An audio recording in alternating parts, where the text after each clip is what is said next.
Hi hello నమస్తే. ఆంధ్రప్రదేశ్లో PPP model మీద జరుగుతున్న అతిపెద్ద గొడవ మెడికల్ కాలేజీల్లో పీపీపీ మోడల్లో తీసుకురావటం.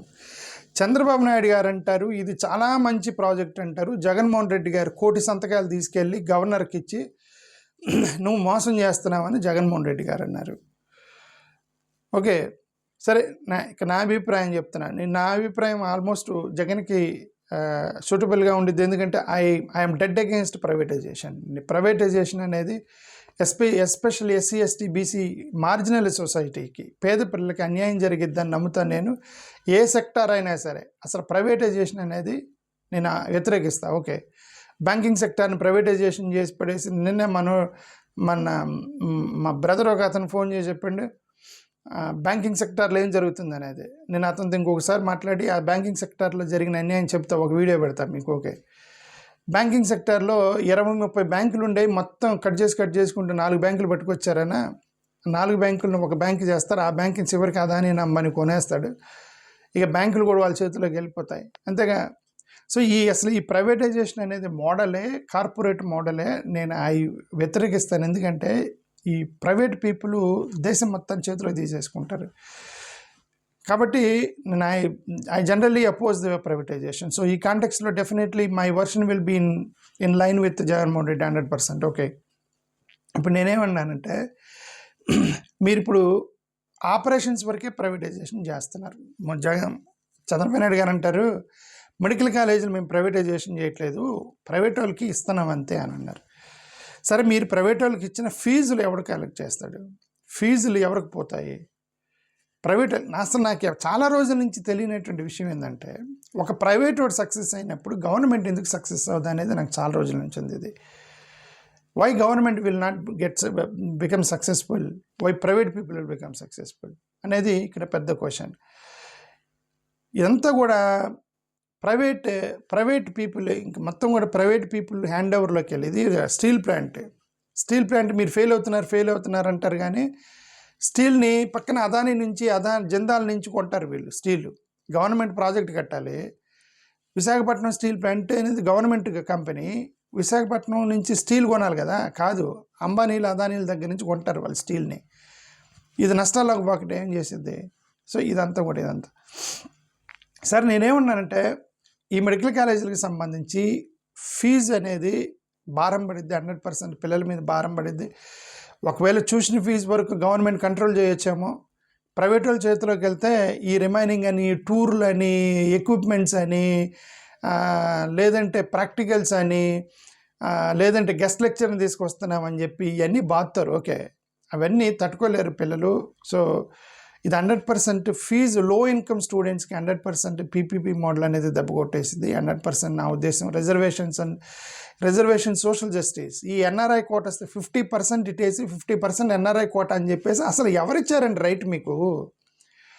100 సీట్లలో 15 సీట్లు ఎస్సీలకు ఇవ్వాలని చెప్పి రాజ్యాంగంలో డాక్టర్ బిఆర్ అంబేద్కర్ పెడితే మోసం చేసి ఎస్సీ ఎస్టీలు మొత్తం మోసం చేసి ఎన్ఆర్ఐ కోట అని, సెల్ఫ్ ఫైనాన్స్ కోట అని రిజర్వేషన్స్ ఎత్తేసి రైట్ ఎవరు ఇచ్చారండి మీకు? నాకైతే అర్థం కాలేదు. ఏమన్నా అన్యాయం అండి ఇది, చీటింగ్ అండి ఇది.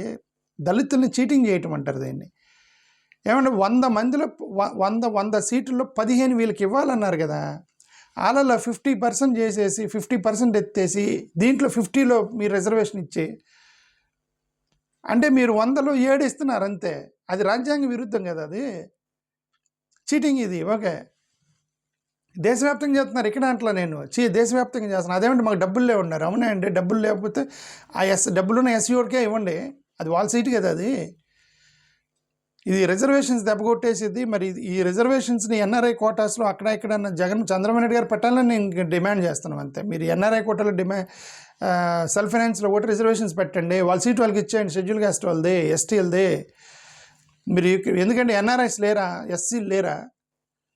ఇదేంటో నాకు ఇది అర్థం కాదు. Okay, public asset, privatization, profit ఎవరికి పోయిద్ది? మీరు వాళ్ళకి ఆపరేషన్స్ ఇచ్చారు, సర్వీస్ ప్రొవైడర్ అనుకోండి. ఇప్పుడు మీ ఇంట్లో మీ ఇంటిని చూసుకోమని ఒక సూపర్వైజర్కి ఇచ్చావు, దాని లాభం వస్తే నీవు యూఆర్ ది ఓనర్, నీకే రావాలి కదా. ఇప్పుడు ఇక్కడ ప్రాఫిట్ ఎవరు తీసుకుంటాడు? చంద్రబాబు నాయుడు గారు చెప్పలేదు. ఇప్పుడు ఒక ప్రైవేట్ మెడికల్ కాలేజీ నువ్వు రన్ చేసావు, ఆ మెడికల్ కాలేజీ వల్ల 200 కోట్ల లాభం వచ్చింది. ఆ లాభం ఎవరికి పోయిద్ది? గవర్నమెంట్గా, ప్రైవేటైజులకే అనేది చెప్పలేదు చంద్రబాబు నాయుడు గారు. అది చెప్తే మనకు అర్థమైంది 30 సంవత్సరాల్లో లాభం ఎవరికి పోయిద్ది అనేది. వాళ్ళు ఊరికి మన కోసం పనిచేస్తున్నారా, లేకపోతే సర్వీస్ చేస్తున్నారా, లేదా లాభం కోసం చేస్తున్నారా తెలిసిద్ది. What is the profit share between private people and government, that government has to tell. అది చెప్తే మనకి అర్థమైంది ఓకే వీళ్ళు ఏం చేస్తున్నారు అనేది. కాబట్టి గవర్నమెంట్ ఏమనిద్దంటే పేర్లు మన పేరు మీదే ఉంటే మనమే గైడ్లైన్స్ ఇస్తాము, మనమే ఫీ స్ట్రక్చర్ ఇస్తాము, మనమే పేద ప్రజలు ఈ చదువుకోవచ్చు, ప్రాబ్లం ఉండదు, ఇవన్నీ చెప్తున్నారు. మనం ఇస్తామండి, అన్నీ మనమే ఇస్తాము, మనం అంతా చేస్తాము. వేరే రూట్ ఎత్తుకుతారు, వేరే రూట్లో బాగుతారు ఈ ప్రైవేట్ వాళ్ళతో కాదు. ఇప్పుడు వీళ్ళు ఏమన్నారంటే వైఎస్ఆర్సీపీ డబుల్ స్టాండర్డ్ గురించి మాట్లాడుతున్నారు తెలుగుదేశం వాళ్ళు. వీళ్ళు ఏంటంటే మన పార్లమెంట్లో సంతకం చేశారట ఆయన గురుమూర్తి గారు, పార్లమెంట్ స్టాండింగ్ కమిటీలో సంతకం చేశాడు గురుమూర్తి గారు. ఇప్పుడు నిన్న పట్టాభిరామ ఆయన ఒక ప్రసంగం ఇచ్చి, పట్టాభిరామ ఇదిగో మీరు అక్కడ కేంద్రంలో ఒక రకంగా ఉంటారు, ఇక్కడ ఒక రకంగా ఉంటారు అని చెప్పి ఆయన ఒక ఇది వేసాడు. ఓకే, పటాభి సంతకం చేశాయంటే ఇప్పుడు జనరల్గా ఏంటంటే ఒక కమిటీ అనేది ఫైనల్గా అందరు సంతకం చేస్తారు. కమిటీలు ఎలా ఉంటాయంటే ఇప్పుడు మీరు కమిటీ మీటింగ్ పెడతారు, ఏమంటే టూర్కి వెళ్దాము, బాంబే వెళ్దామా, విశాఖపట్నం వెళ్దామా డిస్కషన్ జరిగిద్ది. వాళ్ళలో ఒక 10 మంది లేదు బాంబే వద్దు విశాఖపట్నం పోదాం ఉంటారు, కొంతమంది బాంబే పోదాం ఉంటారు. అల్టిమేట్గా ఒకటే కదా నిర్ణయం తీసుకుంటారు. అప్పుడు అందరూ సంతకం చేసుకుని యునానిమస్గా నిర్ణయం తీసుకుంటారు. సో అలాగా మరి ఇతను మరి గురుమూర్తి అక్కడ లేదు, నేను పీపీపీని వ్యతిరేకిస్తున్నాము, అది మా పార్టీ యొక్క ఎజెండా, మేము ఆంధ్రప్రదేశ్లో కొట్లాడుతున్నాము, నేను ఒప్పుకోను అని ఆ పార్లమెంటరీ కమిటీలో ఏం చెప్పాడో లేదో మనకు తెలీదు. సంతకం చేశాడట యునానిమస్ డెసిషన్కి, ఆ కమిటీ యొక్క ఫైనల్ రిపోర్ట్ మీద సంతకం చేశాడట. దాన్ని పెట్టాడు ఈయన వచ్చి ఈయన చూపిస్తున్నాడు, ఇది గురుమూర్తి సంతకం చేశాడు, ఇక్కడ చేశారని. సరే మరి అక్కడ గురుమూర్తి గారు చెప్పారో లేదో మనకు తెలియదు, మేము వ్యతిరేకిస్తున్నాం పీపీపీని అనేది. సరే ఈయన కొత్త ఎంపీ, మరి ఈయన డామినేట్ చేసి ఉంటారు వాళ్ళు, ఈయన మాట్లాడాడో లేదో తెలియదు, చూడాలి. ఓకే, లోపల ఏం జరిగిందని మనకు తెలియదు. సరే అల్టిమేట్గా నేనేమన్నానంటే ఇక్కడ వైసీపీ సంతకం చేసిందా, టీడీపీ సంతకం చేసిందా కాదు. Ultimately we're worried about marginalised society in Andhra Pradesh. The reservations has to be continued, the fee structure should be least లోలో ఉండాలి, ఇదంతా 100% కూడా ఉండాలి. ప్రాఫిట్ అనేది ప్రజలకు చెందాలి, మీరు వాళ్ళకి ఇవ్వకూడదు. ఇదంతా కూడా దీన్ని ఎక్కడి నుంచి, ఈ ప్రాబ్లం మొత్తం ఎక్కడి నుంచి మొదలైందంటే మళ్ళీ వాళ్ళే సెంట్రల్ గవర్నమెంట్ నుంచి యాక్చువల్గా ప్రాబ్లం మొదలైంది. నీతి ఆయోగ్ మోడల్ అని గైడ్లైన్స్ పెట్టారు, నీతి ఆయోగ్ మోడల్ గైడ్లైన్స్. నీతి ఆయోగ్ 2019-2020లో మెడికల్ ఎడ్యుకేషన్కి ఒక గైడ్లైన్స్ ఇచ్చింది.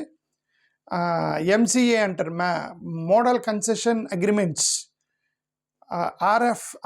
ఆర్ఎఫ్పి అంటారు, రిక్వెస్ట్స్ ఫర్ ప్రపోజల్స్.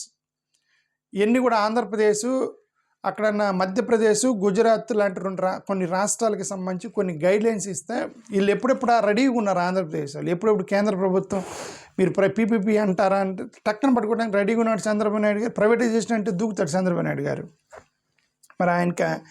మరి అదేంటో నాకు తెలియదు. చంద్రబాబు నాయుడు గారికి ప్రైవేటైజేషన్ అంటే ఆయనకు చాలా ఉత్సాహం వచ్చింది, తక్కువ దూకేస్తాడు దాంట్లోకి.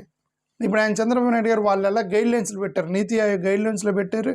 పీపీపీ మోడల్లో మీరు మంచిదని చెప్పి ఎంసీఏలు, ఆర్ఎఫ్ఈఎఫ్లు ఎంకరేజ్ చేసినవి ఈయన టక్కని జంప్ చేసి లాగేసాడు. దాన్ని లాగేసి ఇక్కడ పీపీపీ మోడల్ పెడతానని చెప్పి చంద్రబాబు నాయుడు గారు తిరుగుతున్నారు ఇక్కడ. దీనంతటి ప్రాబ్లం ఎక్కడ, నీతి ఆయోగ్ గైడ్లైన్స్లో అంటే వాళ్ళ యొక్క సిస్టమే అది. నేను అదే చెబుతున్నా, కేంద్ర ప్రభుత్వం యొక్క సిస్టమ్ ఇది, వాళ్ళ యొక్క హ్యాండ్ కూడా ఉంది. నేను అందుకే వైఎస్ఆర్సీపీని అనేది ఏంటంటే మీరు నిజంగా ప్రైవేటైజేషన్ ఎదుర్కొంటే ఇక్కడ అక్కడ రెండు కొట్టండి, రెండు మాట్లాడండి. రెండు మాట్లాడితేనే మీ యొక్క వైఎస్ఆర్సీపీ యొక్క ఫైట్కి ఒక అర్థం ఉంటుంది.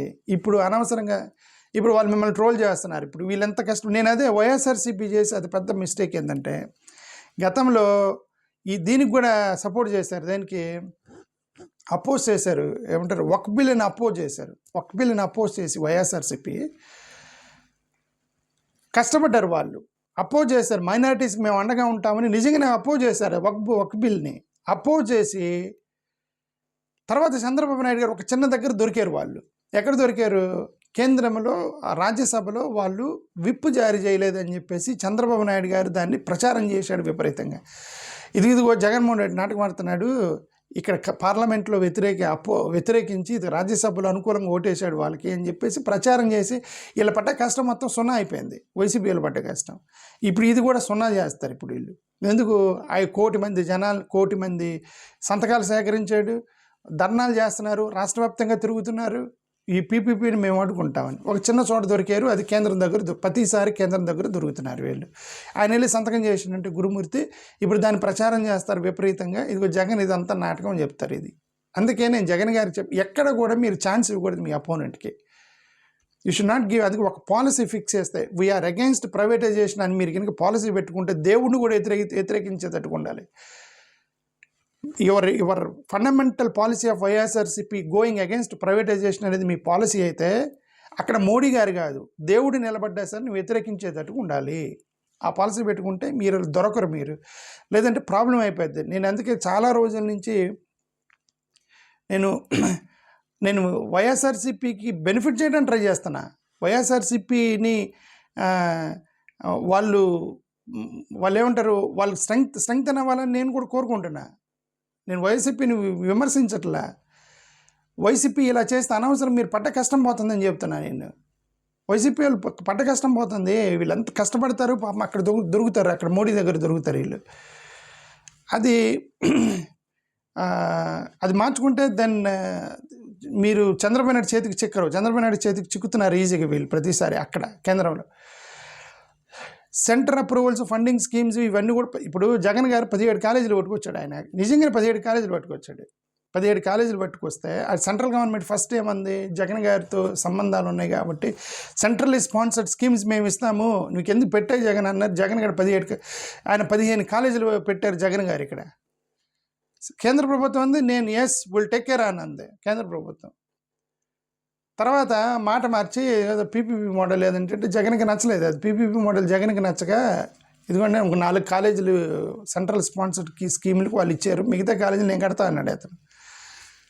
మెడికల్ కాలేజీలకు సంబంధించి he has done good job, Jagan has done definitely good job. Okay నేను కడతాను, మీరు ఇవ్వకపోతే పీపీపీ మోడల్. సరే ఆయన ప్రభుత్వం పోతే చంద్రబాబు నాయుడు గారు వచ్చారు.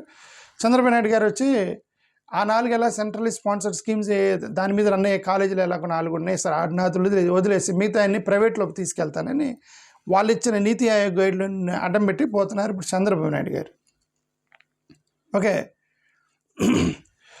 జగన్ పట్ట కష్టం అంతా పోయింది. అది నేను అనేది. ఓకే 2025 పార్లమెంటరీ కమిటీలో సంతకం చేశారు వైసీపీ వాళ్ళని, ఇప్పుడు వాళ్ళు అనవసరంగా తిప్పుతున్నారు దాన్ని. దిస్ ఈజ్ సెకండ్ టైం వాళ్ళు పడ్డ కష్టాన్ని పోగొట్టుకోవడం. Second time YCP is losing all your hard work. YCP I'm telling you, mister YCP, I'm telling you, are doing hard work but you're ఏమంటారు పడ్డ కష్టం పన్నీరు పాలైద్ది అంటారు కదా, అది చేసుకుంటున్నారు వీళ్ళు ప్రతిసారి. ఆ వక్ఫ్ బిల్ దగ్గర విప్ జారీ చేయకుండా చేశారేమో లేదు, చేసి ఉంటారు, బట్ వీళ్ళు చేయలేదని ప్రచారం చేశారు. అదే చెబుతున్నా. అసలు అవకాశం ఇవ్వకూడదు వాళ్ళకి అసలు అలా అవకాశం ఇవ్వకుండా ఎక్కడంటే అక్కడ పగడ్బందీగా వెళ్ళిపోవాలి. ఇది మొత్తం కూడా బీజేపీ ఒక వీక్నెస్ అయిపోయింది జగన్మోహన్ రెడ్డి గారికి. ఆయన స్ట్రెంగ్త్ అనుకుంటున్నారు, మోడీ గారు నాకు స్ట్రెంగ్త్ అనుకుంటున్నారు జగన్ గారు, బట్ ఈ బికేమ్ ఈ వీక్నెస్ ఫర్ జగన్. అక్కడ మోడీ గారిని పట్టుకొని ఎందుకని వ్యతిరేకించడం అని అక్కడ సంతకం చేస్తే ఇప్పుడు ఇక్కడ దొరికారు మీరు. అక్కడ వక్ఫ్ బిల్ దగ్గర మోడీ గారు ఏమనుకుంటారు, రాజ్యసభలు విప్ జారైపోతే దొరికిపోయారు అక్కడ మీ అపోనెంట్కి. వీళ్ళు ప్రచారం చేస్తున్నారు, మిమ్మల్ని ఫుట్బాల్ ఆడుతున్నారు ఇక్కడ లోపలికి వచ్చిన తర్వాత కేంద్రం రాష్ట్ర ప్రభుత్వంలో రాష్ట్రం దగ్గర. అది ఒక్కటే మార్చుకుంటే then it will be beneficial for the YSRCP అని నా ఉద్దేశం. Worsening access to the poor and marginalized. అదే ఇంక పబ్లిక్ అసెట్స్ ప్రైవేట్ ఎంటిటీకి ఇవ్వటము, ఓవర్ సైటు. సరే అది ఎంతసేపు చెప్పిన ఇది మ్యాటర్. ఓకే థ్యాంక్ యూ, నమస్కారం.